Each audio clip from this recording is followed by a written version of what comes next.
Good evening, ladies and gentlemen. My name is Padders, and you've tuned in to PaddersReviews. Today I'll be looking at the game called Conquest of Elysium 3. This game was made by Elwinter Game Design and released on the 20th of February 2012. This is an indie turn-based strategy and roguelike game. The game has you take control of a faction on a randomly generated map and spread to conquer the whole map, defeating the other factions on your way.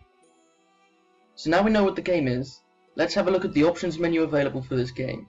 First thing to mention is the options are mouse controlled, as all menus should be in a PC game, of course. The options menu is kind of average. It offers some options for the commander selection, fade effect, full screen and sound device, along with some sliders for the AI movement delay, opacity for the boxes and crosses, and the volume for the sound effects and music. While I appreciate the fact there has been a lot of customizability to the options menu, the lack of borderless windowed mode, while only the slightest of problems, can be a problem, especially if you want to swap between the manual and the game. Aside from that, the options menu doesn't really require any kind of graphics options, as the game lacks any kind of graphics, and I'm almost certain a potato could run this game. So this game has a few features that I really enjoyed when playing the game, and it should be said first of all, I really love turn-based strategy games and I really like roguelike games as well, so the combination here is on for a winner. Being a roguelike turn-based strategy, the random map generation also has a whole bunch of options, which allows for different sizes of the maps, different societies for the maps, which offer different tile selections and enemy selections while playing the game, which actually offers such a great variety to the gameplay. The few advanced options just further customize the game's feel. Another benefit is that this is actually really easy to do, and the game adequately explains how selecting the options will change the game, which is missing in some other roguelike strategy games. The next great part is the massive amount of classes that can be chosen. In this game, classes don't just offer a slight difference to the game, but in most cases offer a huge difference in the way that the game has to be played, in the style of gameplay, the mechanics of each of these classes, and the available troop options. Even the method in which you gain troops is completely different to the others.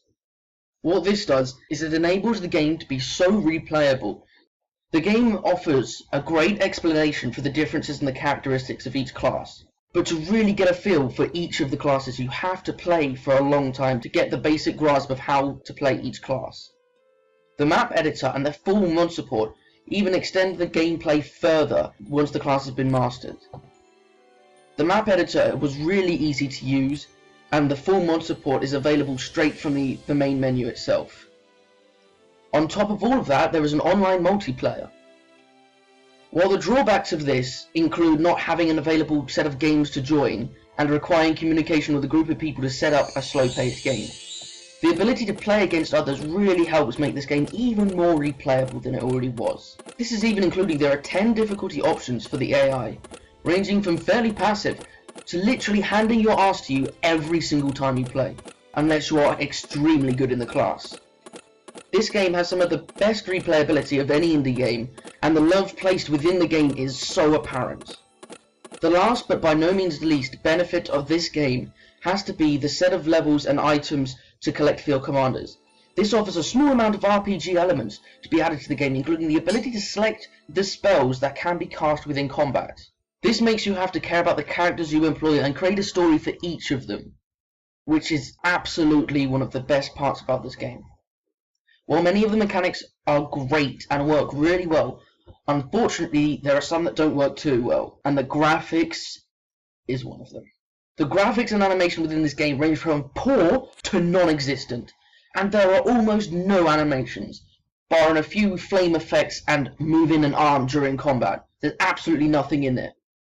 On top of that, that makes the whole problem of the steep learning curve and the obfuscated menus even worse. As I just mentioned, the massive learning curve means if you don't read the 60-page manual on the game or play it for 10 plus hours, you'll be absolutely lost, especially if you switch between the classes. This means that it cannot be played by people who don't have the time to dedicate absolutely to mastering this game. One of the other problems which exacerbate the learning curve is the confusion with the menu and UI.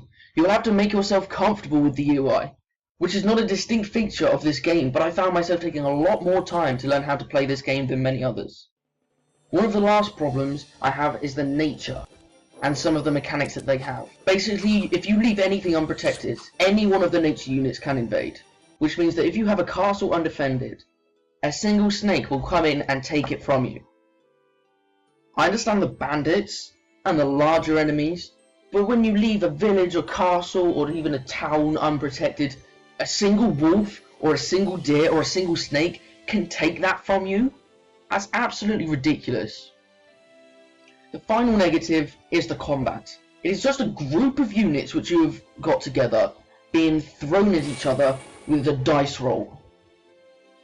The only tactics to the combat are the composition of the army beforehand, the selection of the spells that you can cast before the combat, and whether you are defending or attacking. Apart from that, it is just a dice roll to see if you win or you lose. Another problem that I have with the game, just a minor problem in comparison to many of the others, it is that many of the classes share the exact same units, which are spearmen and heavy infantry and archers and crossbowmen. All of them are exactly the same for many of the classes. It would have been great to see just a little bit of imagination for each of the different classes to have their own units. While there is a lot of imagination that's gone in for many of the classes, it would have been better to see the difference between the classes be just that tiny bit further. So, in conclusion, the game is a mechanically great game, with the restriction of the game's excellence being placed on a few AI mechanics, the absolutely appalling graphic style, and the learning curve. To be fair to the graphic style, roguelikes and turn-based strategy games are not really that well known for their great graphic style, but it would have been nice to see a difference. And the learning curve is just so steep. This game clearly has the love of the developers though. And even after 2 years of being released, just last month, there was an update to the game.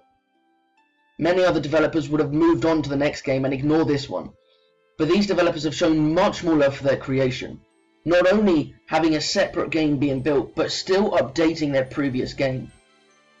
With that in mind, this game is a must-get game, if you like turn-based strategy and roguelikes. The whole replayability means that the game is fun, even after 20 hours of playing. You cannot say that for a lot of games.